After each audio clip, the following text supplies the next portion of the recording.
പത്തനംതിട്ട തിരുവല്ല നെടുമ്പ്രത്ത് വീട്ടമ്മയ്ക്ക് സൂര്യാഘാതമേറ്റു. നെടുമ്പ്രം മുണ്ടുപറമ്പിൽ സ്വദേശി സിന്ധുവിനാണ് സൂര്യാഘാതമേറ്റത്. പൊങ്കാല ഇടാൻ പോയി. അവിടെ ചെന്നപ്പോൾ നല്ല വെയിലുണ്ടായിരുന്നു. വെയിൽ ചൂട് കൂടുതലായിരുന്നു. ഇവിടെ വന്നു കഴിഞ്ഞപ്പോൾ നല്ല കൈക്കൊക്കെ നീരും വേദനയൊക്കെ ഉണ്ടായിരുന്നു. അതുപോലെ ഞാൻ ഡോക്ടറെ കൊണ്ടേ കാണിച്ച് സൂര്യാഘാതത്തിൻ്റെ ആണെന്ന് പറഞ്ഞു.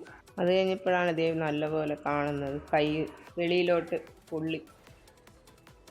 ഷിജോ കുര്യനാണ് ചേരുന്നത് പത്തനംതിട്ടയിൽ നിന്ന് വിവരങ്ങളുമായി. ഷിജോ, നല്ല കൊടും ചൂടാണ്. നമ്മൾ പുറത്തിറങ്ങുമ്പോൾ നമുക്ക് മനസ്സിലാവുന്നുണ്ടത് അല്ലാത്ത ചൂടുണ്ട്.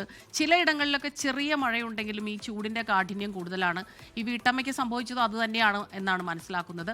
പറയൂ ഈ വാർത്തയുടെ കൂടുതൽ വിവരങ്ങൾ. കാരണം ഇത്തരം വാർത്തകൾ കൂടുതൽ ജനങ്ങളിലേക്ക് എത്തേണ്ടതും ആവശ്യമാണ്. കാരണം കൊടും ചൂടിൽ പുറത്തേക്ക് ഇറങ്ങുന്നവർ വളരെയധികം കരുതിയിരിക്കേണ്ടതുണ്ട്.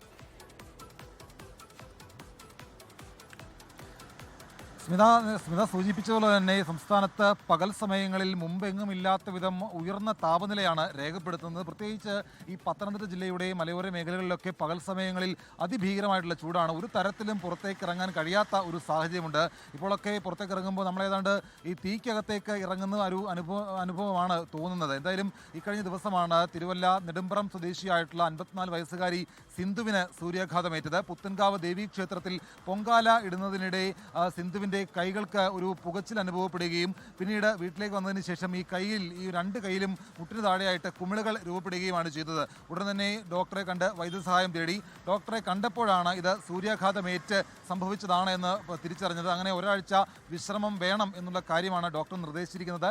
പകൽ സമയം ഏതാണ്ട് 11 മണി മുതൽ വൈകിട്ട് 3 മണി വരെയുള്ള സമയങ്ങളിൽ പുറത്തിറങ്ങി മറ്റ് ജോലികൾ ചെയ്യരുത്, തൊഴിലാളികൾ ജാഗ്രത പാലിക്കണം എന്നുള്ള കാര്യങ്ങളൊക്കെ അതാത് ജില്ലാ ഭരണകൂടം ബന്ധപ്പെട്ട ആളുകൾക്കൊക്കെ നിർദ്ദേശം നൽകുന്നുണ്ട്. പക്ഷേ സാധാരണക്കാരായ കൂലിപ്പണിക്കാരൊക്കെ ആ സമയങ്ങളിൽ ഇപ്പോഴും പലയിടങ്ങളിലും ജോലി ചെയ്യുന്നുണ്ട്. കഴിഞ്ഞ 2 ആഴ്ച മുമ്പ് തിരുവല്ല കുറ്റൂരിൽ ഒരു റൂഫിംഗ് തൊഴിലാളിക്കും സമാനമായ രീതിയിൽ സൂര്യാഘാതമേറ്റിരുന്നു. അപ്പോൾ ഇനിയും വരുന്ന ദിവസങ്ങളിലും സമാനമായിട്ടുള്ള ഒരു സാഹചര്യം സംസ്ഥാനത്ത് അനുഭവപ്പെടും എന്നുള്ളത് തന്നെയാണ് കാലാവസ്ഥാ നിരീക്ഷണ കേന്ദ്രവും അതുപോലെ തന്നെ ദുരന്ത നിവാരണ അതോറിറ്റിയും ഒക്കെ മുന്നറിയിപ്പ് നൽകുന്നത്.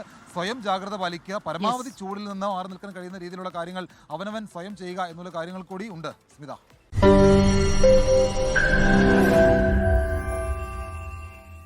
ലോകത്തെവിടെയായാലും ഏത് സമയത്തും 24 വാർത്തകളും ഓഗ്മെന്റഡ് റിയാലിറ്റി പാക്കേജുകളും എക്സ്പ്ലെയിനറുകളും വിശദമായി കാണാൻ ഞങ്ങളുടെ യൂട്യൂബ് ചാനൽ നിങ്ങൾക്ക് സബ്സ്ക്രൈബ് ചെയ്യാം.